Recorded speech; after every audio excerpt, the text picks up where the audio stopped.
Concrete की slabs बनाई जाएँ किचन में या वुडन फ्रेम के ऊपर ग्रेनाइट या मार्बल को इंस्टॉल किया जाए, तो मेरा अपना एक्सपीरियंस है कि वुडन फ्रेम के अंदर जब आप किचन को डिज़ाइन करते हैं, एक तो वो कॉस्ट उसकी ज़्यादा होती है, प्लस उसकी ड्यूरेबिलिटी उस तरह से होती नहीं है जिस तरह से आप कंक्रीट की स्लैब्स डालने के बाद उसके ऊपर पत्थर, मार्बल या ग्रेनाइट इंस्टॉल करते हैं। बहुत से मामलात होते हैं वुडन के अंदर, दीमक लग जाती है शीटों को, नमी की वजह से वो शीटें ख़राब होती हैं, फूल जाती हैं। अगर आप जितनी भी अच्छी शीटें आप यूवी हाई ग्लॉस लगाएँ, वाटरप्रूफ शीटें लगाएँ, लेकिन कुछ ना कुछ मसाइल का सामना करना पड़ता है। फिर उसकी स्ट्रेंथ उस तरह से नहीं होती, जिस तरह से कंक्रीट की स्लैब्स वगैरह है, उसकी ड्यूरेबिलिटी होती है।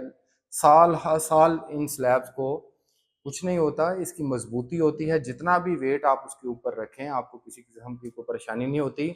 एक चीज़ जो देखने वाली है कि जब किचन तैयार होता है, रेडी होता है किचन, तो उस वक़्त कोई जज नहीं कर सकता कि ये वुडन फ्रेम के अंदर किचन को डिज़ाइन किया गया और या कंक्रीट की स्लैब्स के ऊपर मार्बल या ग्रेनाइट को इंस्टॉल किया गया। कंक्रीट की स्लैब अगर आप डालते हैं किचन के अंदर, तो फ़ायदे उसके मैं आपको बता देता हूँ। एक तो उसकी ड्यूरेबिलिटी, जितना भी वेट आप उन स्लैब्स के ऊपर डाल लें, उससे उसको किसी किस्म की कोई मसाइल का सामना आपको नहीं करना पड़ेगा।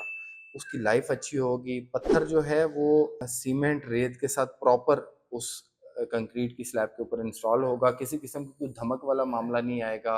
उसके नीचे जो कैबिन बनते हैं, वहाँ पर ईंटों के तेगे लगाने के बाद कंक्रीट की स्लैब डलती है, तो वो अंदर वाले जो कैबिन है, आप उसको किसी भी सस्ती से सस्ती जो टाइल आपको मार्केट में अवेलेबल हो, उसके साथ वो कैबिन जो है, उसको क्लियर कर लें मार्बल या टाइल वगैरह लगाकर, ताकि बिल्कुल फिनिश कैबिन जो है नीट एंड क्लीन आपको मिले।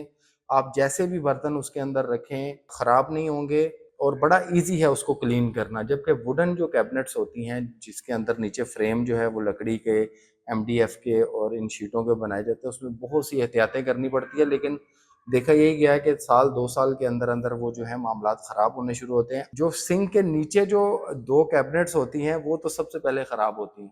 तो यहाँ से आप अंदाज़ा लगा लें कि पानी जो है वो किस तरह से असर करता है इन शीटों के अंदर। अभी आजकल मार्केट में वाटरप्रूफ शीटें भी बहुत ज़्यादा इन हैं, लेकिन एक तो वो कॉस्टली हैं, दूसरा उसमें भी कुछ ना कुछ मसाइल हैं। मेरा अगर मुझसे मशवरा माँगेंगे तो कंक्रीट की स्लैब आप लगाएँ और उसके नीचे जो बनने वाले कैबिन हैं, उनमें टाइल या मार्बल वगैरह लगाकर उन उसको बिल्कुल फिनिश फॉर्म के अंदर रखें। उसमें ना तो किसी किस्म की कोई स्मेल पैदा होगी, ये अगर टाइल वर्क आप कर लेंगे, मुनासिब रेट में आपको टाइल मिलती है मार्केट के अंदर 800-1000 रुपए मीटर तक, वो आप लगा दें क्योंकि उसका यूज़ तो उस टाइल का ऐसा होना नहीं है। सिर्फ़ नीट फिनिश के लिए वो आपको चाहिए होगी, ना तो उसमें कभी दीमक लगेगी, ना कीड़े-मकोड़े आएँगे और आप ईज़िली वॉश कर सकते हैं वो पोर्शन।